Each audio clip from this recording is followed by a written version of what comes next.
Hey everyone, today I'll be taking a look at the Transformers Studio Series Deluxe Class number 82 Autobot Ratchet from the Bumblebee movie.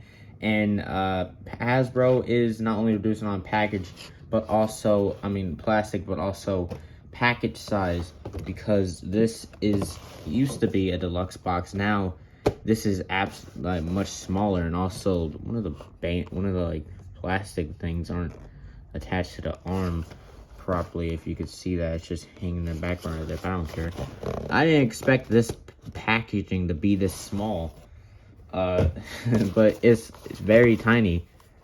But anyway, for the package, open window that displays the figure, and you can't really see anything else. But image of Ratchet right there, number 82, Autobot Ratchet, transforms on the side, Bumblebee movie right there. On the side, you got an image of Ratchet right there. Other side, close-up image of his face. On the back, you got product shots of him in robo mode, vehicle mode, transform 22 steps, and legal stuff and all that jazz. And Transformers Bumblebee on the top, and other stuff on the bottom. So let me get to it and open this guy up. Getting him out of the box, this is a very, very good figure, but I do have some issues with that I will get into in a little bit. But first, taking a look at that head sculpt. This is a really, really beautiful head sculpt. Really like it. There is some light piping in the eye, so when you shine a light behind it, it will light up. You see there, which is pretty cool. And this time, it actually doesn't look dead without it. It actually looks very much alive with it. But there is some red paint around the little crest right there. And you got some silver on the face, which looks good. Just raise this camera up a bit. There you go. And then there is some sculpted detail along the neck area. Then for the shoulders, you got these parts that have some red on it. More detail right there. Got some gunmetal gray on the elbows. Got some gray paint going along here, and then the hands. And there is some nice detail right there, actually. I really like that. And the chest looks very accurate to the movie. But if I can, let me just get the box right quick.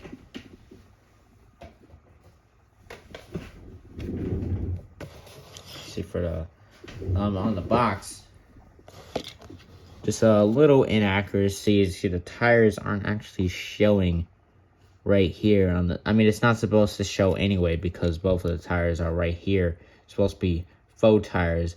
But honestly, I don't really mind that inaccuracy too much, because honestly, I kind of like this more bulky chest. These things aren't supposed to be here, but I do like the bulky chest design on this a bit more than like the more slimmer version of that, of the actual movie design. I still like the movie design, but I just like this a bit more for some reason. It's inaccurate, but I like it a lot more, honestly. But there's an Autobot logo right there on the chest, and is in transparent blue plastic. You guys know I don't really like clear plastic, but when it's used properly, I like it. Not too much clear plastic, of course, but when it's used like this, I do like it.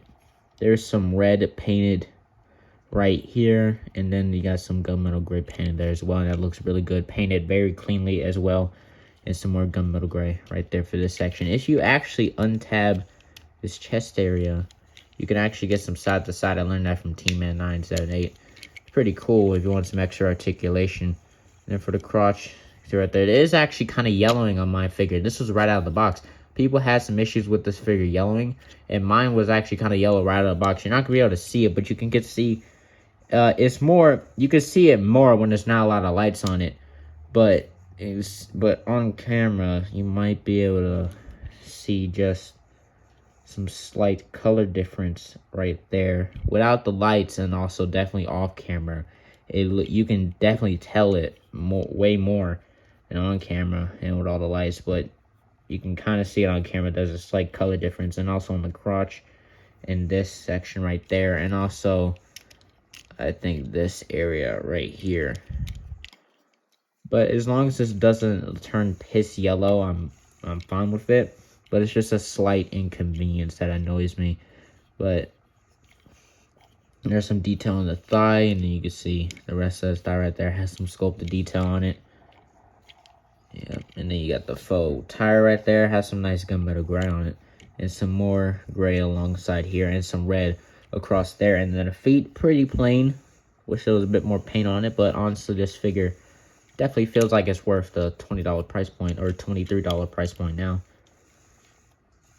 Actually, no, I paid $30 for this on Amazon because pre-orders and stuff. I get pre-orders and stuff.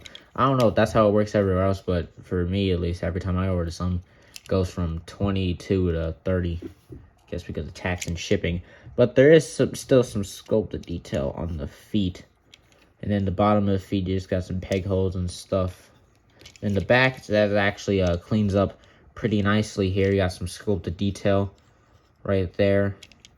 And then it is hollow in the chest, but honestly, you don't really see that from the front, only from the back.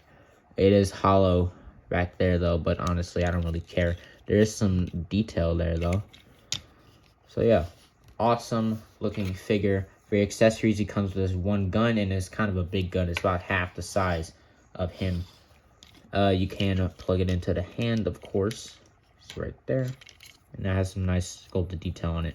And also, you can take this tab and peg it in right here. As you can see there. So it actually looks really cool when you have it like that. You know, I'm going to keep it on there for some size comparisons. And just comparing him next to some more Bumblebee figures. I do have Wheeljack, but I'm not going to show him yet I'm not going to show him until I review him. So here right now, here he is next to Soundwave, right there, and I would get Starscream and all the other Cybertronia figures, but I can't reach all the way up there. It's too high, and I can't use my bed because I can't reach all the way across there either. And for Deluxe class, here is next to Dropkick. I can reach Dropkick because he's all the way up. I can't reach Dropkick though, so yeah, he's all the way up to the top, and I can reach him. And also, I can also reach Ravage. So comparing him next to Ravage, there you go. Little guy, but still scales nicely. And guess I can compare him next to some Marvel Legend figures, since I have those on hand, or right next to me. I mean, he is next to Shuriken. Black suited Spider-Man right there. And that is it for size comparisons. For articulation right here, there is a ball joint up at the head. Look up that far, look down pretty far. You got some really nice head tilt and some nice rotation, so really good head articulation there. Arm can rotate around 360, although it does get stuck about right there. I guess it's this thing bumping into here, and then you just have to get it past there. Wouldn't recommend doing that too much. Arm can hinge out to 90 degrees, and you got a bicep rotation. Single jointed elbow goes about right there. No wrist rotation, but you can hinge the fist in if you want to do that, do the transformation. Waist rotation, and also the other articulation thing I told you about with the side to side. So if you want to get him crunched down a bit, you can do that if you would like. Leg can kick up that far, kick back that far. Oh, and that's also an issue I meant to point out. He's a little bit floppy. He has there's a little looseness in there. Has a bit of spaghetti joints, but not too much. He can still stand up, and it's not too loose to where it's just annoying.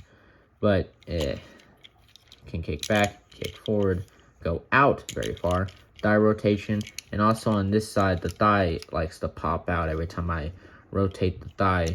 Hopefully it's just an issue on my copy, but it's not too big of an issue, just an annoyance when you're transforming it. Sometimes it will pop out. Not all the time though, thankfully. Leg can bend in, knee bend can bend that far. Foot can hinge back all the way due to transformation, can hinge forward, and you got a laughable ankle pivot. So ankle pivot isn't very good. Terrible ankle pivot, actually. But you can still get it in some dynamic poses if you would like to. Now, for transformation, this guy has a very satisfying transformation First one we want to do is fold in the hands, like so. Then you want to come around to the back here, untab these sections, and then hinge those out all the way, like so. Make sure these arms are straight so everything can plug in nicely. You want to hinge this up and then untab the chest area and just accordion that all out. Rotate this back and just hinge that straight like that. And then what I want to do, come around to the legs, rotate around the thigh, fold in the foot, and then you want to hinge that down. It doesn't really tab in, but it kind of just stops right there, sort of. You want to do the same thing on the other side, like so. You want to then hinge them down, rotate this around, and then you want to fold this down like so, and then take this and then just hinge this all right here, and then these two tabs will plug in. That will focus. These two tabs just plug in right there. Then it kind of looks like a jet. Yeah, sort of. And you want to fold this out right here, or no, fold this down. And then you want to then rotate these down and then just hinge this in right here. And then this tab go into those slots right there, like so. And then you want to take this tab will go into there on the foot, and then close all of this up. Make sure everything is locked in properly. And there you have Ratchet in his vehicle mode. And I really love how much this figure compacts into this, from like a bigger deluxe into this normal deluxe class size vehicle mode. It's really cool, and I really like how it looks, and it's very solid as well. But looking at the details, you can see the front is exactly the same as the chest. Right there, just folds up into this. And then you got this section right here. Right there, you got some line detail right there. And some more across right here. And then you got this red stripe going across right here to resemble like his ambulance mode. You can have this as a Cybertronian ambulance if you want. And you got some more red on that side. You got the red right here on the shoulders. Then the wheels can spin. It does roll pretty nicely, actually. Yeah, better than I thought it would. And you got some white paint in between there and some gray paint for the tires. And then you got the back right there, which I wish they touched this up more with some paint. But you got like some tail lights and some vents right here. And then you got an arrow right there. And the bottom, yeah, cleans up very, very nicely for some weapon storage, actually.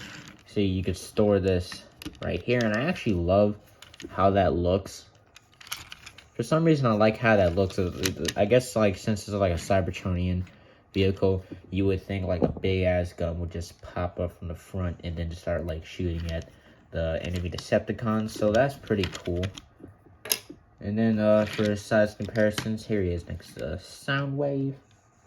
And then we'll just bring Ravage in here one more time. Not in his like cassette mode, his robot mode. You want to see how that looks. Obviously, if this is supposed to scale properly, a human's definitely not going to be a fit in this, because if a human's like half the size of Ravage, if you want to make it like that, if a human's like half the size of Ravage, a human definitely not going to fit in this thing. Depending on how big this is supposed to be in real life. But looks, really like this vehicle mode, really good. So let's get him back into his robot mode and give him his score. So overall, this is a very, very good figure. And I forgot to mention on the back of the head, for some reason there's a port there. I don't know why, but for some reason it is. I guess that could be accurate to the movie. But like I was saying, this is a very, very good figure. I really like the details. The articulation is pretty good, but it is limited, like in the ankle pivot that you see right there. and also the yellowing in the some certain areas like the thighs and the crotch and the little tires on the inside, or like tire rims, not the rims, fenders or whatever the hell you call those things. But yeah, very nice. I like the way it cleans up on the back. So, and the accessory also is pretty cool. I wish they put some like detail, like more paint on that. But that's normally what they do with weapons, just having one solid color.